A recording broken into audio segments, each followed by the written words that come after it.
field. So that's next week, 4 till 5:30.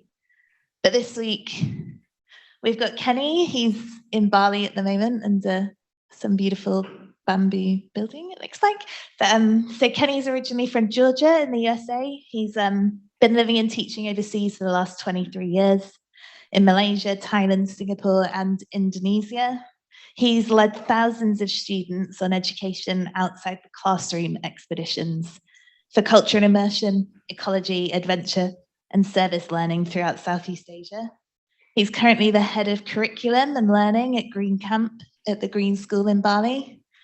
And today he's going to be speaking on making deep connections with nature, the impacts of outdoor teaching and hands-on experiences on student learning and educational outcomes. So welcome, Kenny, and we're looking forward to hearing you speak. Thank you. Thank you very much. How's the sound there? Can you hear me very well? Yes, we can hear you. Okay, perfect. Well, I'll jump right in and get started. Thank you for that introduction. I really definitely appreciate it. And thanks to everyone that made this happen. And thanks to the folks that came. I understand it's a holiday there, so I'm really appreciative that you took some time on your holiday to come in and hear me speak.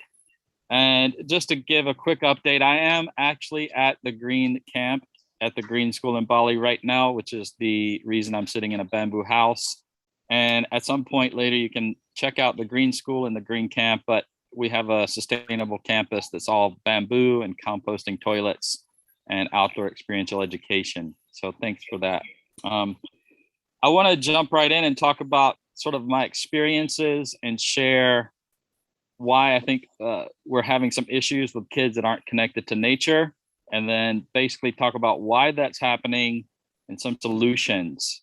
And keep in mind, I've been a teacher since 1997, so I'll be coming from a teacher perspective, a science perspective, as well as a parent perspective. So we'll get started. And there it goes there. Okay. How much time are we spending outdoors? So normally when I give these kind of talks, I'll ask people if you grew up playing outside, and most people over the age of about 30 years old will say yes. They grew up outdoors. They weren't allowed to come in the house and play. They weren't allowed to go inside until dark. And I think that was a lot of people's childhood, especially me. I grew up in rural America. And basically you got home from school at 3 o'clock. You had to go outside. You weren't allowed in the house until dark, until dinner time. And that's all changed recently. And right around the late 1980s, early 1990s, kids basically stopped playing outdoors. And we'll talk about some of those reasons why. And that's why I say the age tends to be folks over about 30 years old, grew up outdoors, but parents, students, people out that are about younger than 30 years old, they haven't had that childhood. And you can see some of these stats, 4 to 7 minutes outdoors, but around 7 to 8 hours on a screen. A lot of adults don't spend much time outside anymore, less than 5 hours. Most kids aren't playing outdoors, and most people are spending less time outdoors than their parents. So that's some of the statistics just to get us started. And this is just to sort of verify that. This is from an American Time Use Survey. And, unfortunately, there's not a lot of data on Southeast Asia where I'm based. So I'm using American data. But what I'm seeing from my personal experience and anecdotally, especially people that are in urban areas like Jakarta, Kuala Lumpur, Singapore, this still rings true. They're only a couple hours a week outdoors. So that's part of the reason why we're not connecting with nature. And how do we get here? How is it that we are spending less time with nature? We don't really know where our food comes from. We don't know the flora and fauna in our backyard. We don't really have a connection with our ecosystem or our biome. And there's a couple of reasons for it. This graph shows that right around 2006, 2007, there was a big transition. Humans migrated more to urban developed areas. So before that, we're mostly in rural areas. So access to nature was easy. Most people before the 2000s were outdoors on farms, or at least big, suburban areas or rural areas where they had access to nature and they could go outside and play. And basically, like I said, my childhood was spent outdoors. My whole childhood was just outside, no option to go in the house. That all changed, and you can probably guess the reason why. And we'll talk about that in just a minute, about the advent of internet and handphones that has been contributing to that. This is more recent. This just came out. I just came across this, but it reinforces what I was just saying. Most people by 2015 were already living in cities, and by 2050, it's just going to keep increasing, the urbanization and development. So it's just natural that if you're living in a city, you don't have as much access to nature. So that's one of the contributing factors that I've been finding. And I think keeping in mind the context for this too is, as we emerge from COVID, what I'm seeing in my classrooms, what my colleagues around the world are saying, and the messages I'm getting is that students are facing more anxiety, more stress, and more issues, mental issues, physical issues, social issues, emotional issues.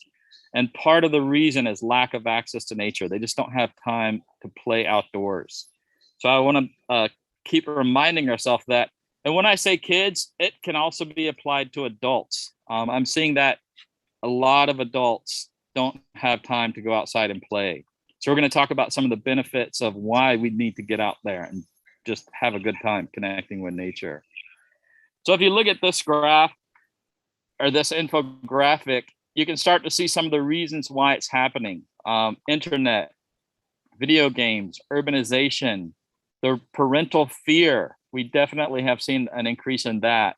Back to what I was saying earlier, I don't think my parents actually knew where I was most of the time. We were just a gang of kids. We were roaming around, playing in the neighborhood. We had our bicycles, our skateboards, our fishing poles, and we were outside finding adventure, finding fun, and inventing our own games. So I think that's a big contributing factor as well. Parents are just a lot more wary and afraid to let their kids roam around. So it's a different time and a different environment. Another one I've seen is the overscheduling of kids' lives. Like I said, most kids used to come home from school and just run, go outside and play. But now, especially in the urban areas, you have to schedule time to play. You have to have a play date. You have to make sure everyone's free. In the old days when we were kids, you just went to people's house, you knocked on the door, and you saw if they were at home, and if they weren't, you just roamed around until you found more kids.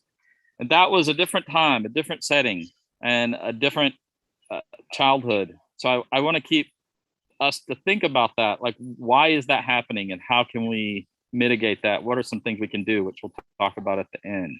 But these are definitely some of the contributing factors. And of course, I have a smartphone. Everyone has a smartphone, and that's a big factor as well. We're staring at screens more than we're staring at nature. This is a really interesting case study. I got this a couple of years ago from the Guardian newspaper in the UK. But you can see the range map of the great-grandfather. He used to roam about 10 kilometers. So it's in the UK, so it was in miles, but he would roam about 6 miles just to go fishing. And that was true for me and for all of my friends. We could leave and wander around. Our parents wouldn't know where we were. We might go several miles away until we came home at dark. Each succeeding generation, that range map or that territory has been shrinking. And so you can see the great-grandfather could walk 6 miles, then the grandfather about 1 mile, then the son 300 yards or half a mile away, and then the great-grandson only about 300 meters or 300 yards. And our range has been shrinking as kids over the last couple of generations.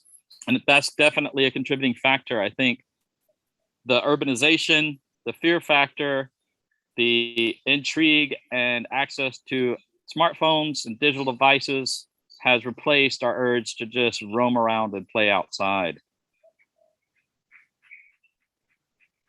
All right. This is from the Wilderness Society, but what's causing it, once again, to reinforce what's happening, is kids are facing some issues now that we've never seen before. Like I said, stress, psychological, physical, cognitive, mental issues, anxiety, things that kids didn't used to have. And I think a big part of that is indoors, staring at screens and no access to roam around. And you can see some of the causes, once again, reinforcing its parental fear, restricted access, consumption of media. And what's happening in their schools, we're starting to see this. One of my friends in Seattle said that they've seen more fights and altercations between kids this year than they've seen in the last 10 years combined. And I can say that last year we saw that as well. And we've just gotten some messages from a global network of outdoor education camps and providers that are saying they've been seeing so much more anxiety this year and this last year as we emerge from COVID. Kids are paying the price. So just to keep reinforcing that message, the physical, one of the physical problems that I think is interesting, I had a conversation with a friend of mine that's in Korea, and he said some of his kids were suffering myopia. And it's coming from the fact that we're staring at screens and our vision is limited.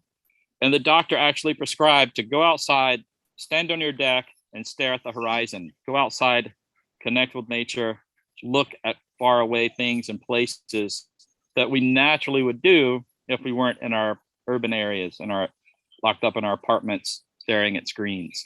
So I think that's a really interesting case study. I've heard that from several friends and colleagues that myopia is on the rise for that reason.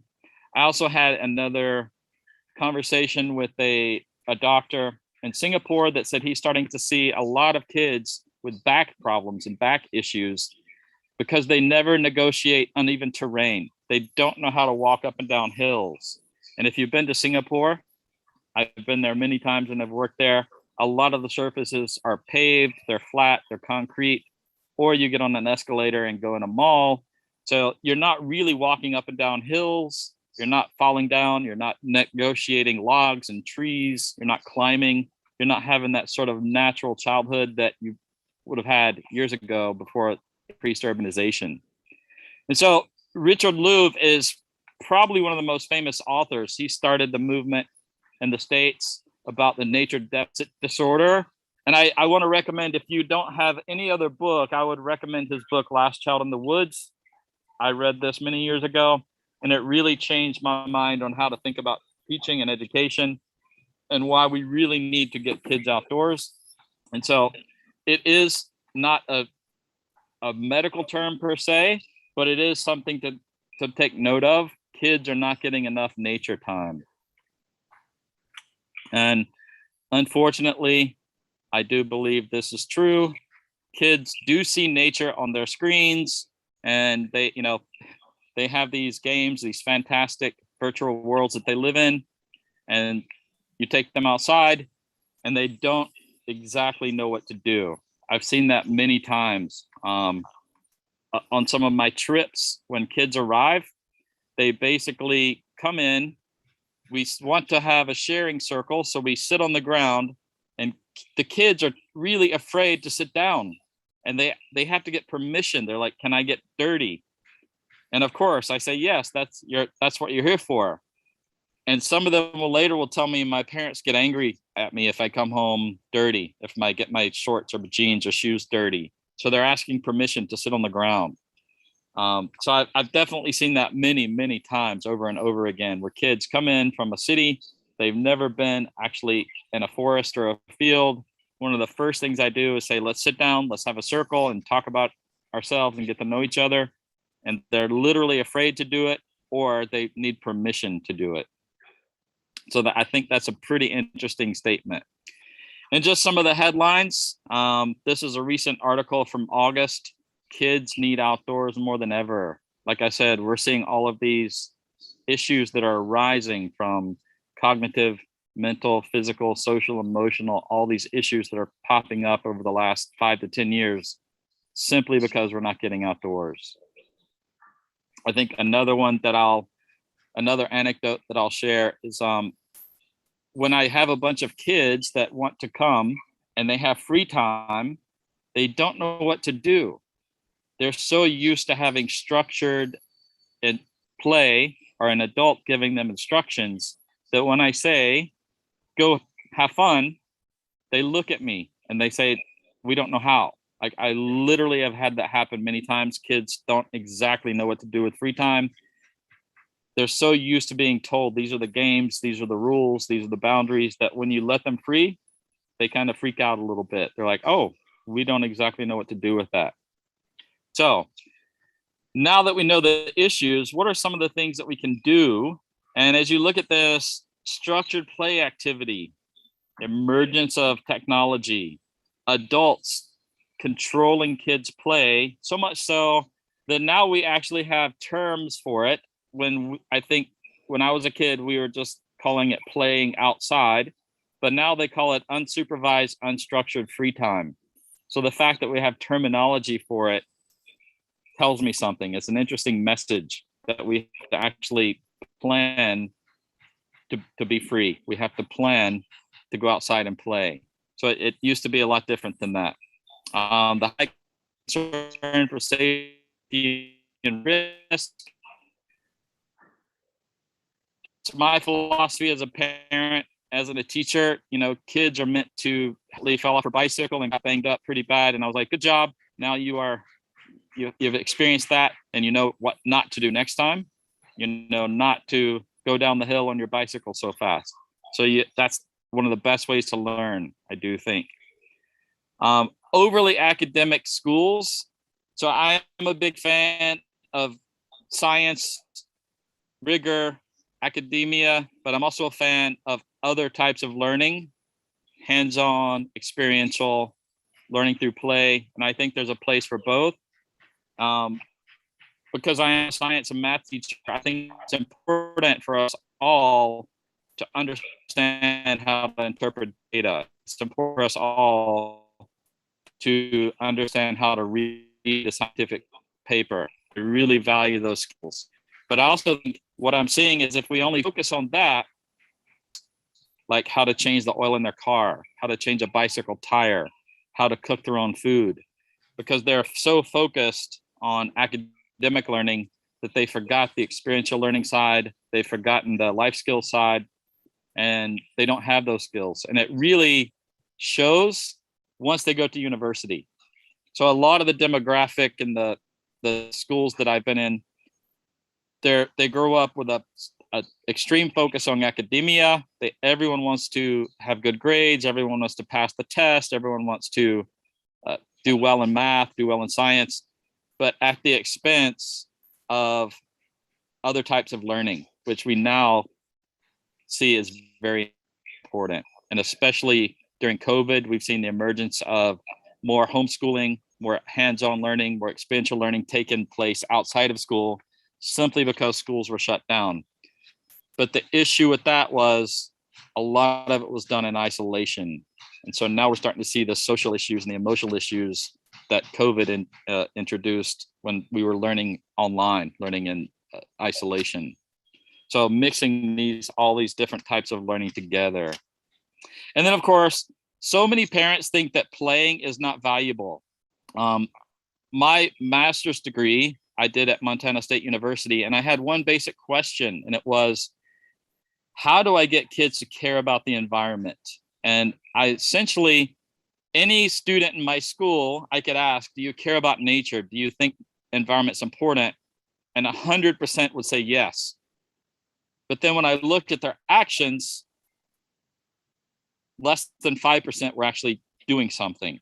So that became the focus of my master's research. So in 2 years, hundreds of peer-reviewed papers, a thesis, what it all came down to was let them play outside.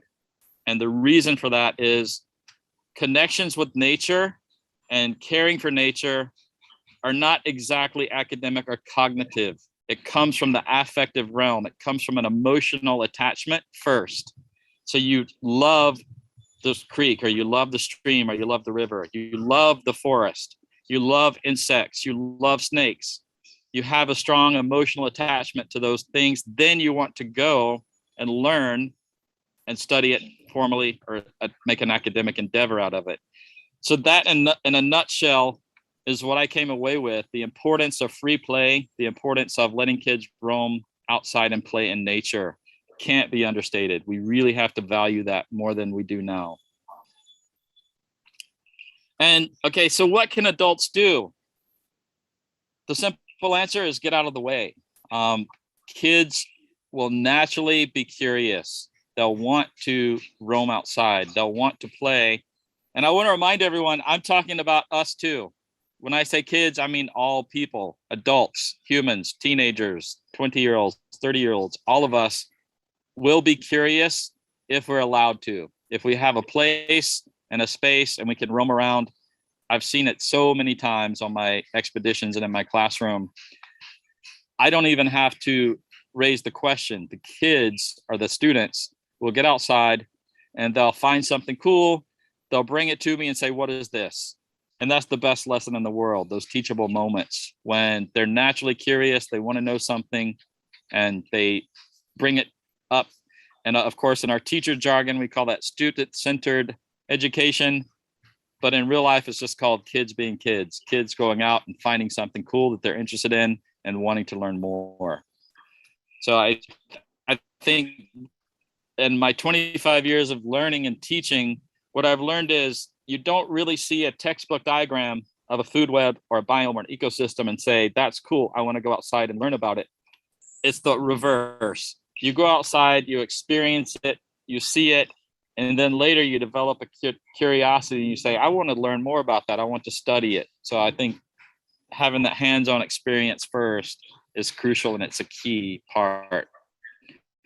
But other than that, just giving permission, allowing time, some of the materials and space, and getting kids outdoors. And I'm hoping you're thinking about yourself as well. Do I do this myself? Do I do this personally? More people doing this.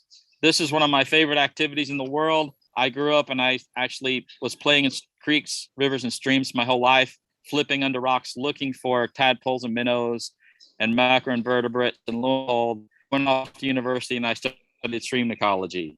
And that's my personal testament of why I think that curiosity is developed first, and you develop an emotional attachment. Really excited about it. Just to show, getting kids outdoors, giving them permission to get dirty. That's the river right down below our house.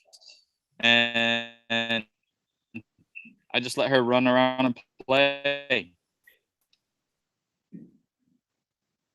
Here are some of the practical things. So I'm pretty well aware of a river or an ocean or a natural ecosystem in their backyard.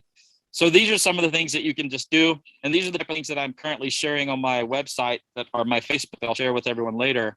But just really simple ideas to get kids tuned into nature, playing with water, setting up a nature table, planting some garden, even if it's in plastic cups or buckets in your apartment. You know, those kind of things are getting kids connected to nature. One of the schools in Bangkok that I've worked with had a rooftop garden because they were 100% urban. They didn't have any natural space, but they wanted the kids to connect with nature. So a rooftop garden. So setting up these sort of opportunities, even if you're in super urban or super developed areas. All right. So what are some of the benefits? We're assuming that kids should get outdoors. What are some of the reasons we should be doing it? And if you can see, natural movement, not sitting as long, like I mentioned earlier about the case in myopia, looking at long places far away and long distances. Risky play, developing those fine motor skills and sense of balance. Learning your own comfort zones. It doesn't take many times falling down before you learn your own personal limits and how to get out of those limits by challenging yourself, trees, falling down. And of course, all the physical benefits that come along with just plain old movement and getting outdoors. So we're seeing a rise in childhood obesity. One reason is We're eating more junk food. We're sitting around longer. We're not running around outside like we used to. And of course, one of the big ones that I think was brought to forefront during COVID was anxiety, and mindfulness is now a big thing in a lot of schools. Kids to think about focus on the breathing, practicing mindfulness.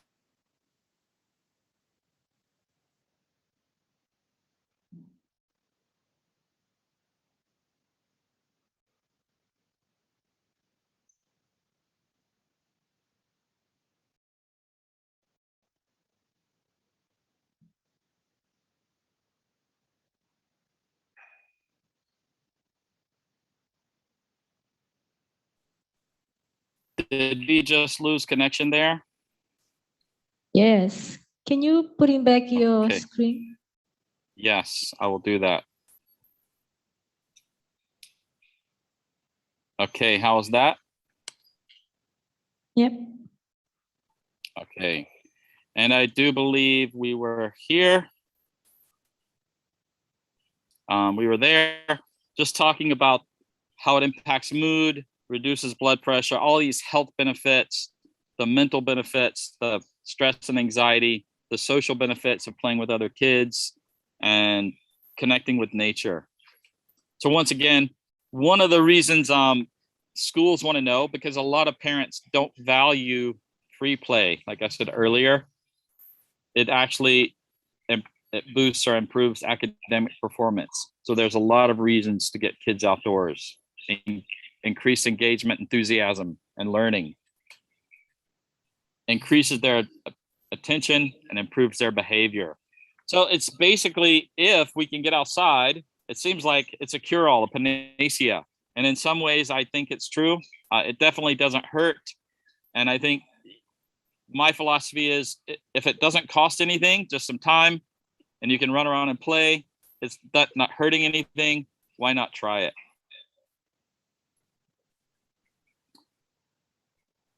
Just to reinforce that, the mental health, the physical health, the cognitive health, emotional health, the social skills, the play skills, all of these come into play when you're outside just having fun and exploring. So now the question is, so we've talked about, what's the issue? Decreased time in nature. What are some of the benefits? Now, how do we get more kids outdoors? And some of those barriers to getting the kids outdoors, I think a lot of parents face these: the mosquitoes, the heat, the access to nature, the boogeyman syndrome, as it's called. Basically, the fear factor. People are afraid of letting their kids roam around and play. And so how do we overcome some of those is essentially what we were just talking about. It really is a simple concept, but it's hard for us to grasp. Just to let the kids be kids, let them get outside and let them play. And so I want to end with this quote from Baba Diem, and I'm thinking of the United Nations Sustainable Development Goals, how we can contribute to kids to be global citizens. And I think this is my philosophy in a nutshell. We only are going to take care of what we know about and what we love. And we're only going to know about and what we love, what we're taught. And if we're not allowed to get outside, if we're not allowed to play, if we're not allowed to roam free, we're not going to make that connection with nature. And then by extension, we're going to be a lot less likely to actually want to protect and conserve the natural world. So I do believe that's my last slide. I'm hoping that we have a few questions, or that people might want to at least chat and connect.